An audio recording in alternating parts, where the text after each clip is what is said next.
kami kembali. Yari.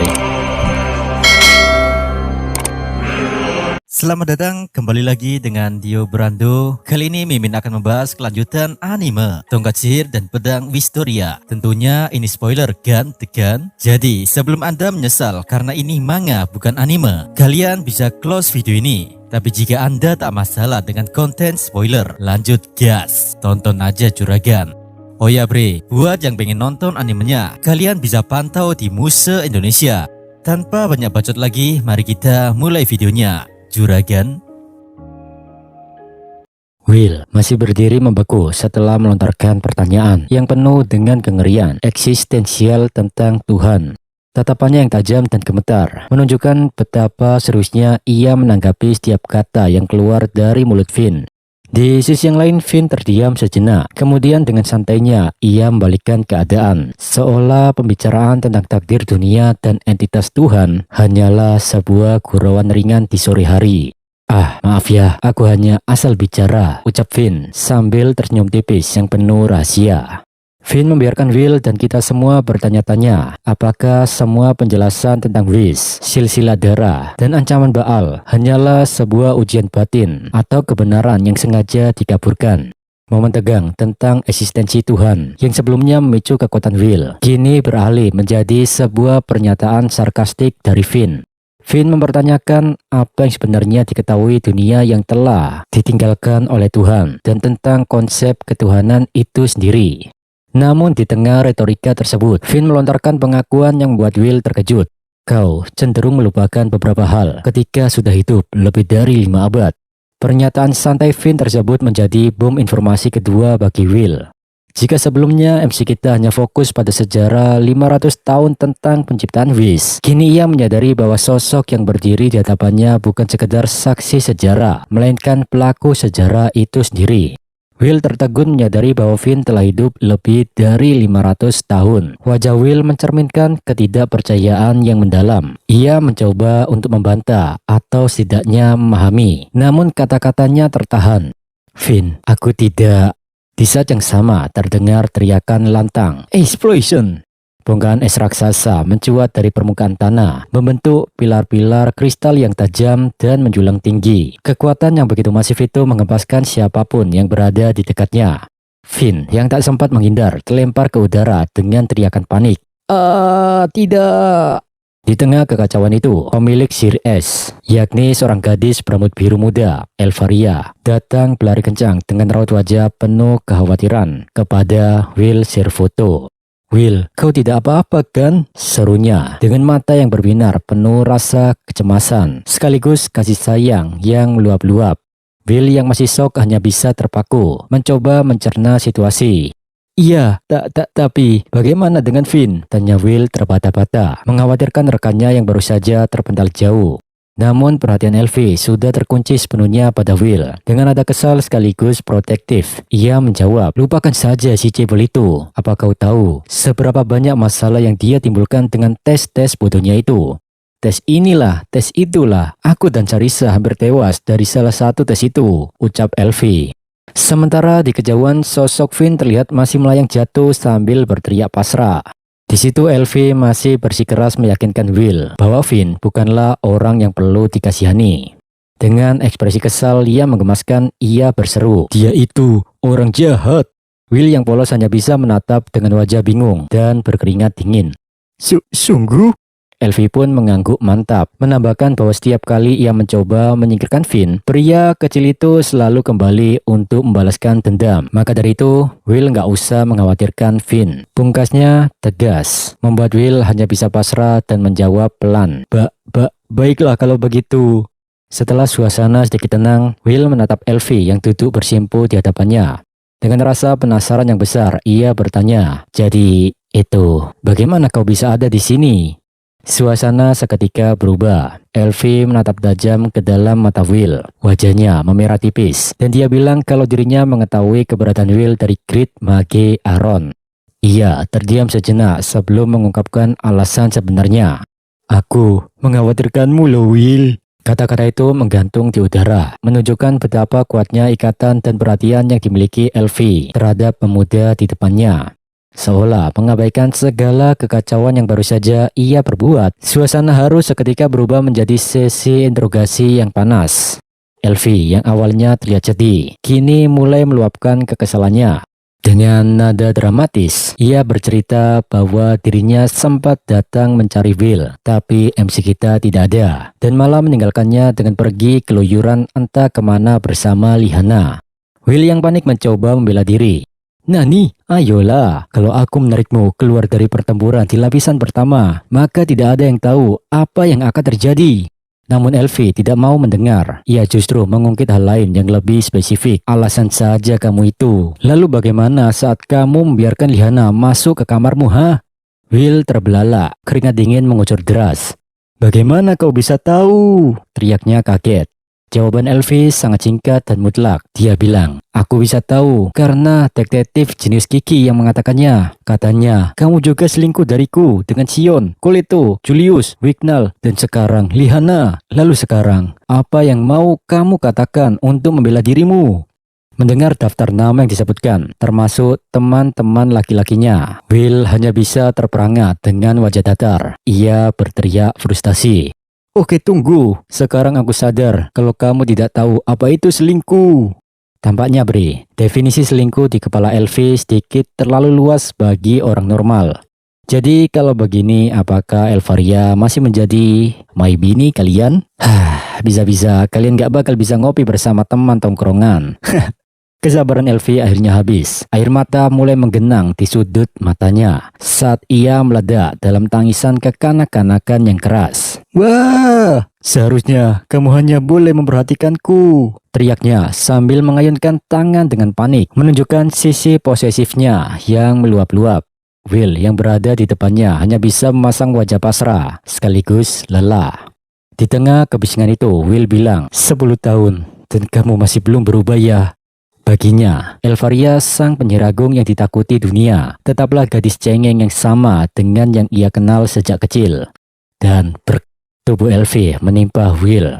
Di tengah keheningan yang tiba-tiba tercipta setelah kegaduhan tadi, Elvi terdiam sambil menatap Will yang berada di bawahnya. Dia bilang, tempat ini adalah yang paling dekat dengan langit. Aku ingin menjadi orang pertama yang datang ke sini bersamamu.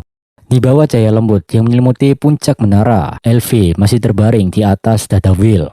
Keheningan yang menyelimuti mereka terasa begitu menenangkan. Dengan suara pelan yang tulus, Elvi membisikkan keinginan yang terdalam yang selama ini terpendam di balik sikap manjanya. Dan saat mendengar pengakuan jujur itu, pertahanan Will runtuh. Rasa bersalah menyelimuti hatinya karena telah membuat Elvi khawatir dan merasa ditinggalkan. Dengan tatapan mata yang sendu namun penuh kasih, ia menjawab lirih. Maafkan aku, Elvi. Namun Elvi tidak membiarkan kesedihan itu berlarut. Ia sedikit tersenyum, mengingat kembali komunikasi rahasia mereka selama ini. Iya, gak apa-apa Abang Wilto, karena setidaknya aku menerima suratmu. Yang kamu tulis itu benar-benar membuatku senang, ucap Elvi pelan. Mengetahui bahwa pesan-pesannya sampai ke tangan Elvi, Will merasa sedikit lega. MC kita masih mendekap pujaan hatinya sambil menatap langit dengan perasaan syukur yang mendalam. Will juga merasa beruntung memiliki perantara kecil yang setia. Syukurlah aku punya Kiki yang bisa mengirimkan surat untuk Elvi, batinnya sambil tersenyum tipis. Di salah dekapan mereka, bayangan isi surat yang dikirimkan Will melintas di benak Elvi. Kata-kata dalam surat itu bukan sekedar tulisan, melainkan janji setia seorang pelindung. Ada kemungkinan Magia Fender akan menjadi target, tapi aku akan melakukan segalanya yang aku bisa untuk...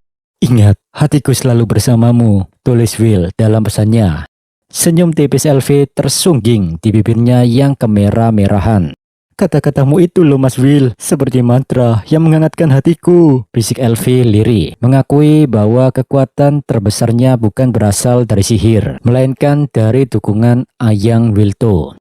Di sisi yang lain, Will merasa gagal memenuhi janjinya sendiri. Ia merasa ironis karena pada akhirnya dia yang harus diselamatkan oleh Elvi berkali-kali. Mendengar itu, Elvi mendekatkan wajahnya, menatap langsung ke mata Will. Seolah tidak ada jejak kekecewaan di wajahnya, yang ada hanyalah ketulusan yang murni. Tidak apa-apa, sebenarnya aku lebih menyukai seperti itu, jawabnya tegas. Bagi Elvi, tidak masalah siapa yang menyelamatkan siapa. Yang terpenting adalah kenyataan bahwa mereka saling memikirkan satu sama lain di dunia yang penuh dengan batasan ini. Di tengah hamparan es yang mulai mencair di bawah langit menara, Will merenungkan perannya. Aku jarang menjadi pelindung, gumamnya lirih. Merasa bahwa kemampuannya seringkali tidak cukup di dunia sihir yang kejam ini. Namun ia menyambung dengan keyakinan yang tulus.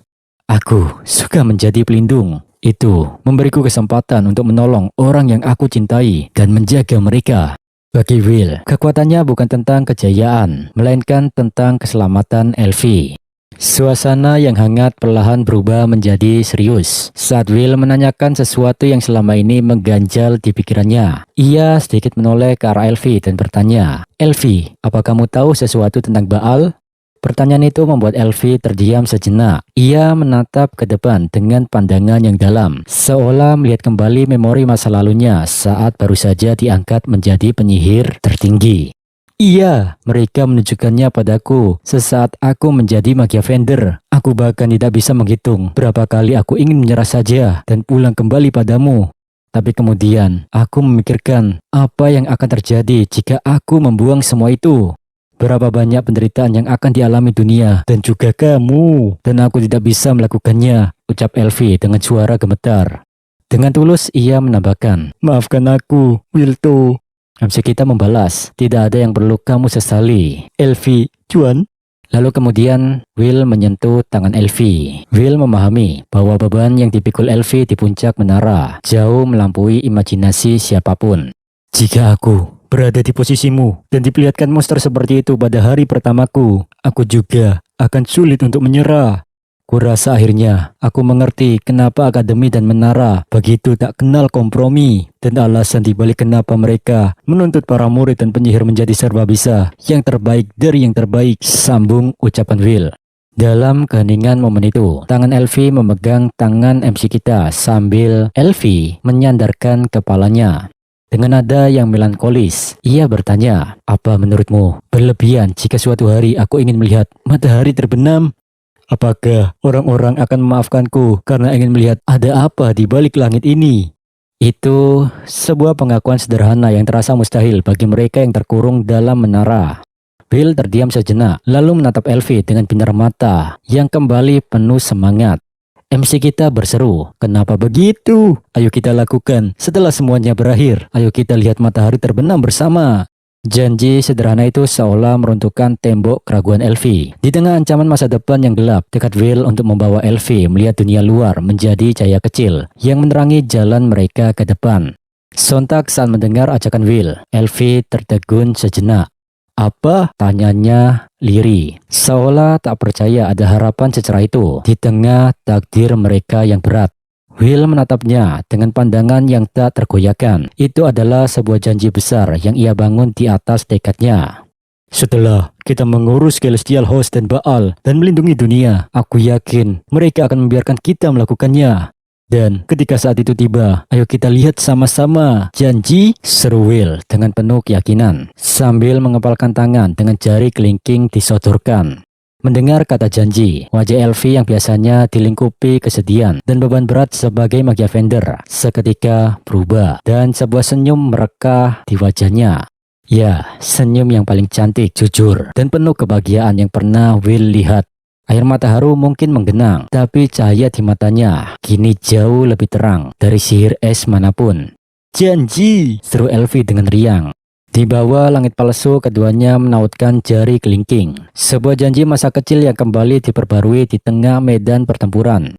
Tautan jari itu bukan sekedar kesepakatan sederhana, melainkan sumpah bahwa apapun yang terjadi, mereka akan bertahan, berjuang, dan pada akhirnya akan berdiri berdampingan untuk menyaksikan matahari terbenam yang sebenarnya.